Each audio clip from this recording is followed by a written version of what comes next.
Welcome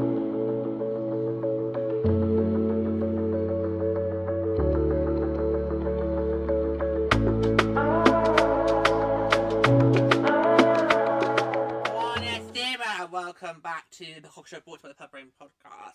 So today we're going to go through the numbers. We're going to bring up the stats, and we're going to see how the PWHL performance went down in Milano Cortina.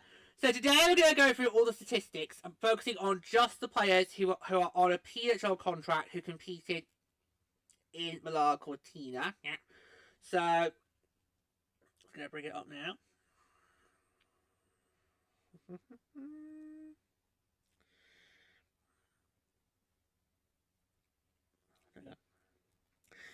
Yeah, we will also have an episode talking about how we felt the PHL has impacted the Olympics. Yeah, but that's not today. No, not today. Today we're going to look at just the statistics for the players in bold. Yeah, so what we're going to break it down into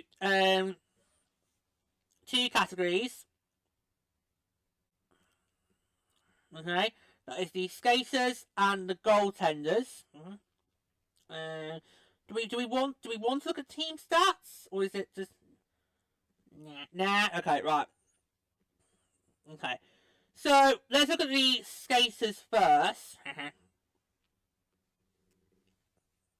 Okay, so remember we're just looking at PHL players alone. So if we go from a top 10, we see that Megan Keller is at number 1 for USA with 9 points in total, three goals, 6 assists. Then you have to then go down to joint third with Darryl Watts there, 2 goals, 6 assists for 8 points. Followed by Hannah Bilker in 5th with 4 goals, 3 assists, 7 points. Then you've got Laura Klug in 7th place, 3 goals, 4 assists, 7 points.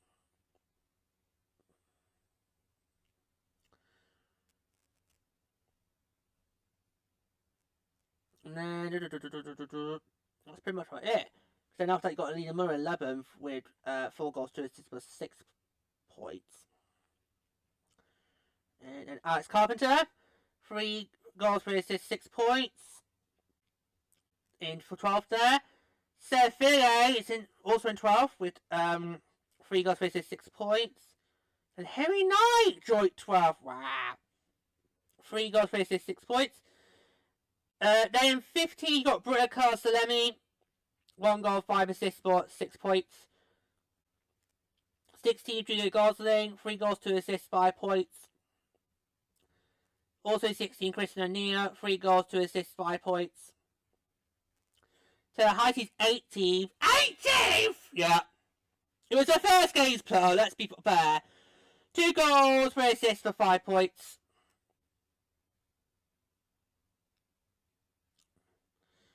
And then...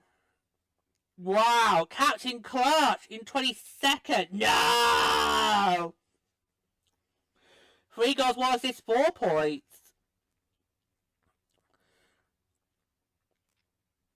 Then 24th, you've got Kristen Derobier, 2 goals, 2 assists, 4 points. And Jesus Christ, Laura Stacey's 28. No! One goal, 3 assists, 4 points. And the last one on the list, 28th, and is both Claire Thompson and Heggie Wynn. Woo! Yeah, both 1 goal, 3 assists, 4 points. Wow. So, in that category, what are the big surprises there?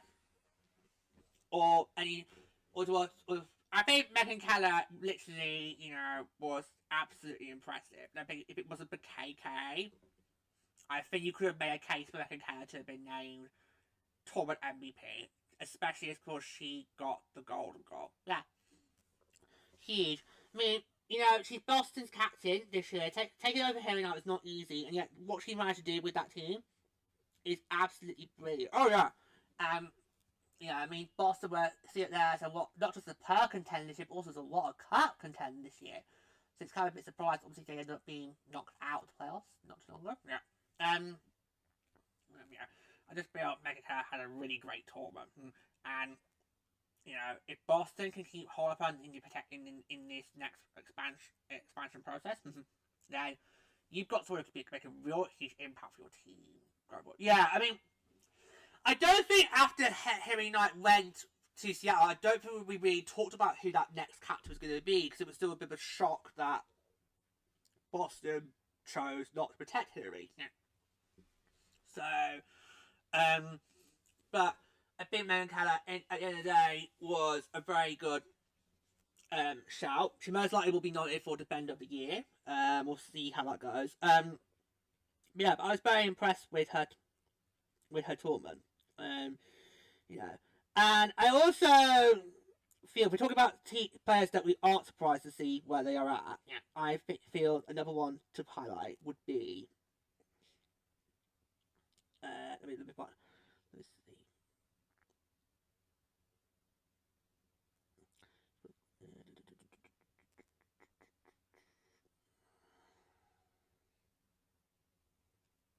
Is Hannah Belker, for Seattle. Yeah, it's such a shame. I thought that obviously her season ended up being shortened by injury because she didn't prepare that much in the second half because of injury. And I felt that she, along with Harry Knight and Michaela Grandmentis, were three huge stars for the tournament, and a lot of their offense, a lot of their firepower came from those three. So I think those three are looking who I might consider with protection. Yeah. Definitely Belker. You could maybe risk Grandmentis, but definitely Belker would lock it. Yeah. She obviously was a huge in Milano Cortina. I mean, let's mind the stats. She got 4 goals and 3 assists. She was cooking with gas in Milano. It's like, it's just incredible. And you were set up, and you had to think, well, where was this? Yeah, where was this? Because Seattle was right near the bottom of the barrel going into Milano Cortina. And never got out of it. No, they got stuck in the basement. Not only got stuck in the basement, but didn't even get the goal plan to show for it. Yeah, that's the beauty of the goal plan. That's how it's designed that way. You know, to make you still competitive and fight for it. Yeah, rather than just expect to be given it because you're the last place team. Yeah. No, but I think for me, of the Seattle players that went to Milano, I think Hannah Belker stood out the most. Yeah. Maybe because she was consistent for the entire tournament. Harry started off right well, then had a bit of a slump, and then came back at the right time. Would that be fair? Yeah. I mean, I did wonder, is she going to score a goal every single game? What, Harry? Yeah. It can't look that way. Yeah. But that's not to be. Yeah. Same with me in the men's tournament with Matt and Sabrina. Thought, is he going to score in every game? Yeah. Incredible. Hasn't he just been named captain to the men? Yeah, for the Wilds for the men. Yeah, he has. I think the expectation is he will get the CSRs eventually. I would say maybe wait 1 more year. Yeah, because he'll be 20 at the start of next season. So I'd say maybe do 1 more year with the rotating Cs, and then in 27, 28, that's where you go. Give him the captaincy. I think it's still far too early to give him that C just yet. 1 more year, and then you can go right. Give him the C.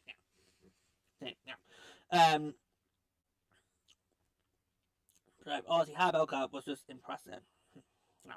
So is there any surprise? Oh, Laura Clues 1 more while I say who I think, or was he more surprised? I think she was more surprised player because, you know, with Germany, you didn't know what to make for Germany, and yet she was a real star player. Someone who could have also run for MVP of Germany got far. Yes. Any surprises for you guys? Go down.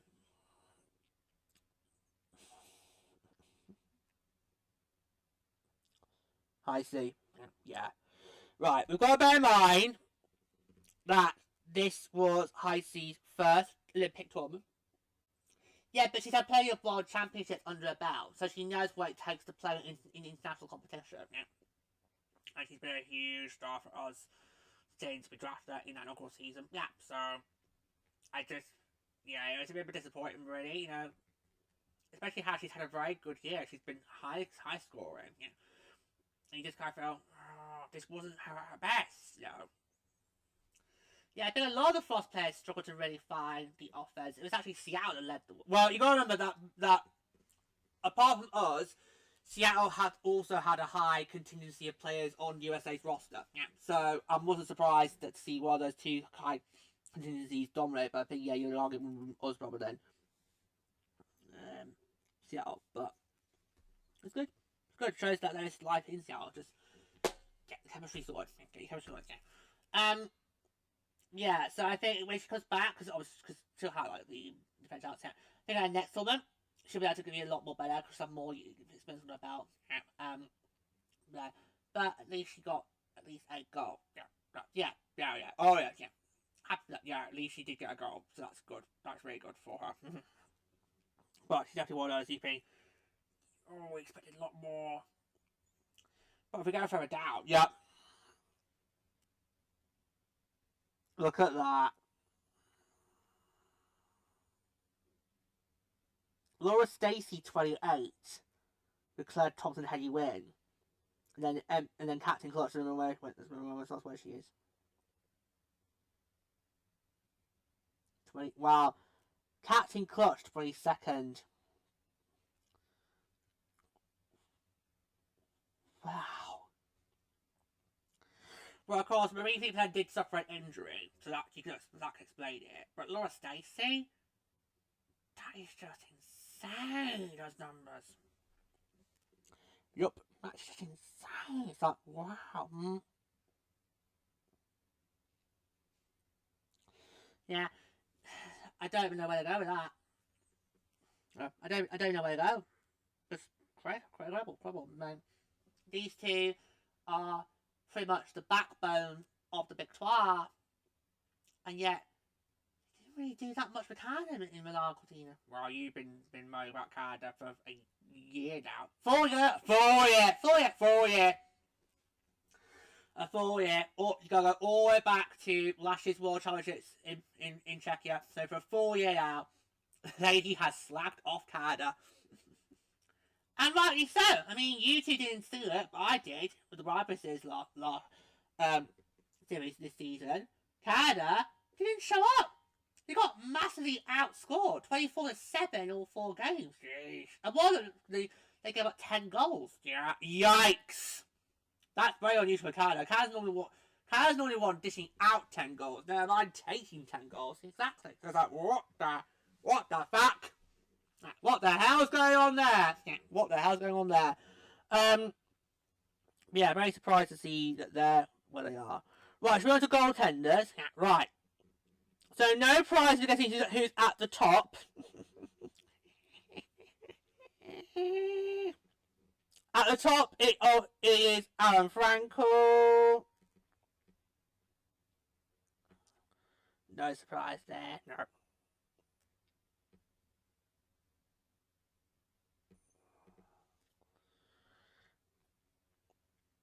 Then you have to then go all the way back down to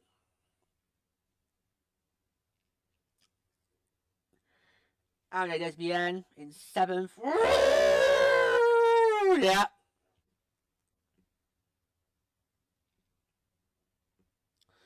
Sado Adstrider in 9th. Sadi O'Hora in 10th. Wow. Right. So I'll tell you who's in company with Franco in the top 5. Yeah. Okay. Andrea Brandley, who has declared! Oh, she has declared! She's declared for the draft. Yes! That can be one for the expansion teams. She's in 2nd. Then you got Emma Svensson Trapp for Sweden in 3rd. Then 4th it's Alice Spielberg for France. She didn't actually play that badly though, despite the fact France didn't get any wins. She didn't play that badly. And of course, key reason why France got one promotion. Yeah, from Division 1A to top tier. Yeah. Yes, we will be seeing France. We will be seeing France in the top tier in Quebec at next year's Worlds. Yep. Yeah. Lady, we of course have already covered that in on the main show. We're starting our World Championship coverage. Yep. Which we can now do more now that the Worlds are now in November, not during our season. Yep. Where's Greg Phillips? She's not on the list. Oh, nope, not on this list. But she did only get one game. All the players on this list have had at least 3 games. She only got 1 game. But on the PSN match, are we surprised Aaron Franco's up top? No. I called it. No. I said with the Royals Milano Cortina, if Aaron Franco plays the way she has done so far for Boston in Milano Cortina, that goal is in their bag. You did. You called the one. I called it. I said it's gonna happen. So I'm not surprised. But the fact that Aaron is so far down, it's a bit interesting because she only had 1 bad game, and that was against us. Yeah, so I'm a bit surprised that her stats are quite low. I mean, she's what, 7th on the list? 7th. That's bad. That's really bad. Yep. Yeah, just shocking. Yeah, very, very, very shocking. Yeah, because obviously you're right. She only had 1 bad game, and that of course was in the round robin. That was against us. But I think you could argue that's large part that Canada made the wrong move of putting back-to-back starts, because both us and Canada were in a situation where we had back-to-back starts, so we'd play another team one night and then we'd see each other the next day. And did we had Switzerland the night before? We had Switzerland. I can't remember who Canada had the night before. We definitely had Switzerland. Right, yeah. Okay, yeah. So we had Switzerland the night before we played Canada. And so we decided to give Gwyneth Phillips a start, which we felt was the right move. Because for the Canada game, in the groups, you kind of want to put the netminder against who you think you're going to see in the gold medal game. Yeah. So it's highlighted against Canada, the gold medal match. We're going to start Franco, so you may as well put it in for the group stage and just be done with it. Yeah. So, but we gave Gwyneth Phillips a start the night before, which worked well because it meant Africa was rested, whereas Ada had to play 2 games in a row in the span of 2 days. Yeah. So, but was that game so impactful that her numbers get dragged down to put her in like 7th in the overall rankings? Like, really? That far down? Even I'm surprised by that. Yeah. Even I'm surprised by that. Of course, Annie Desmond was goaltender of the year last season. Yeah. That's I'm surprised by that. I'm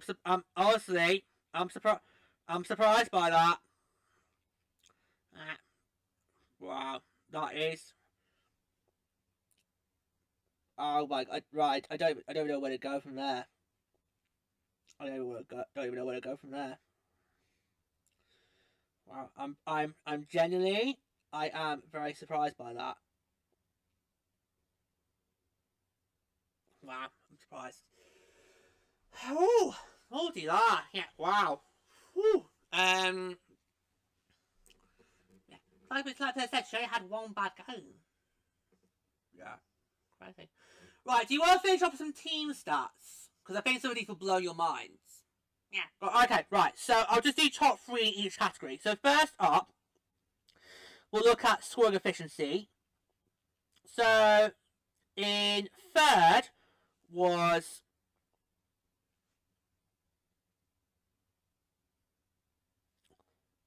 Germany with 11.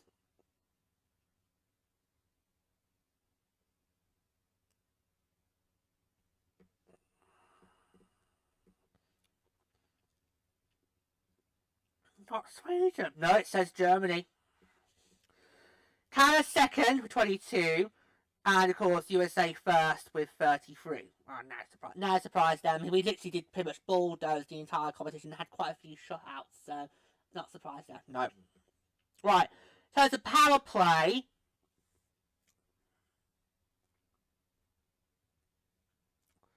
Third is France. France! France! Yes, alright, Miss Universe, calm down.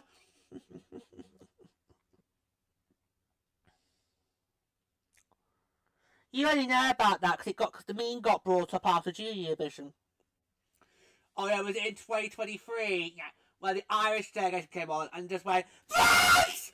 It was like, why should, what? And then afterwards, everyone was 10 person was like, why? And then I just go, oh. Watch the SNL sketch, it's really funny, you will piss yourself laughing. Did you get any Paragons? I'm just looking it up, lady. Yeah, two Paragons for France.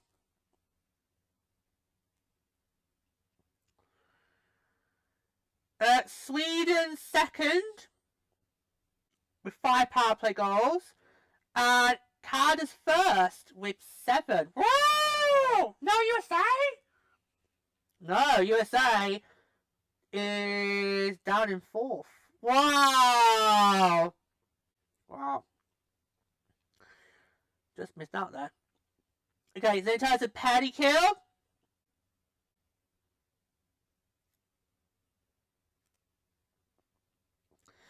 Okay, in terms of penalty kill, at number 3, it's Sweden. With 92.31%. Okay. Then it is Canada. Not Canada. It's Italy. Italia! It's Italy! Canada's in 4th, by the way. Oh, just in case you wouldn't know. Italy second. Just is second. Italy got 93.75%. And in first on that category is the USA, 100%. 100%! No. The USA did not give up a single goal on the penalty kill. Have the Abbott! Abbott! Abbott, you Canadians! Abbott! Have that. Up yours. It's getting nasty. Right, goals again. Against. Let's have a look at that. Okay. So. And it's basically it's like pointless. So lowest score is what we're looking for. So it's like pointless. So in third, we've got the Swiss. It's Switzerland. Oh.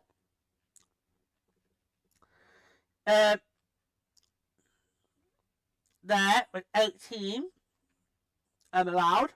Second is Sweden with 9. And no way. No way.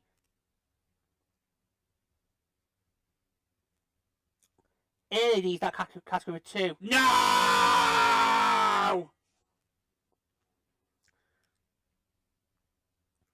Oh, hang on.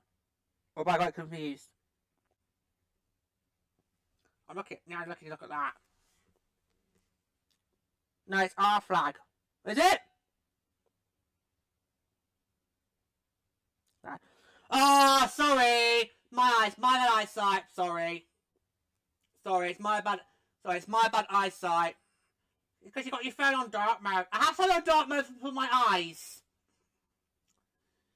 God, can you imagine if you were watching Eurovision this week? You just struggled. Oh no, you just struggled. No, I had to on dark mode for my eyes, dear. Sorry, I got it wrong. Sorry, no. We're in first with 2. Italy is all the way down in 7th. They got 17. So did I get the last category wrong? No. Right, okay, right. So Switzerland was third, Sweden second, and USA first. Because of course USA only gave up 2 goals. The holes were both by Aaron Frankel. Right, the last category is penalties. Okay. And Italy is in the top 3 this time, but it's a joint second. A joint second with Switzerland and Canada. Oh, yeah. So we've got a joint second with Switzerland, Italy, and Canada, all on 19. While Deutschland, so Germany, leads that with it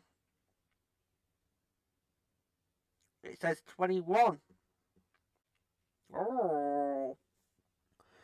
So Deutschland was the most paralysed team in the game. Do I hear penalty minutes? Yeah.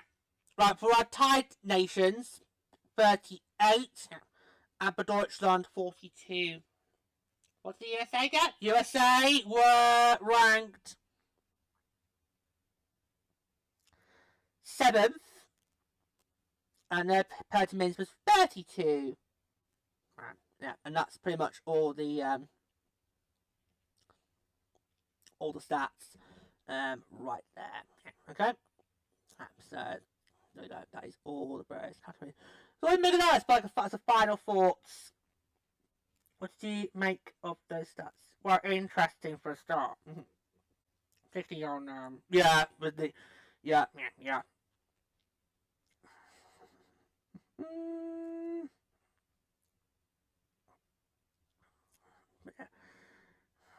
I mean, you just saw the impact that the PHL had on the Olympics this year, and just incredible. And that's what we're going to see, going forward now, especially if we're now going to have more teams. I mean, God knows what will be in 2030. Might still be 12, who knows?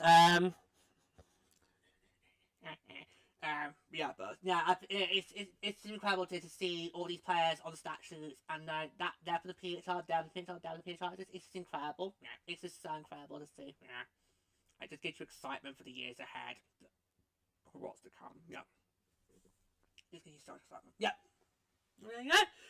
There you go. So that's a rundown of all the stats. Again, I do apologize for the mix-ups. It was obviously I was trying obviously hard reading off a phone.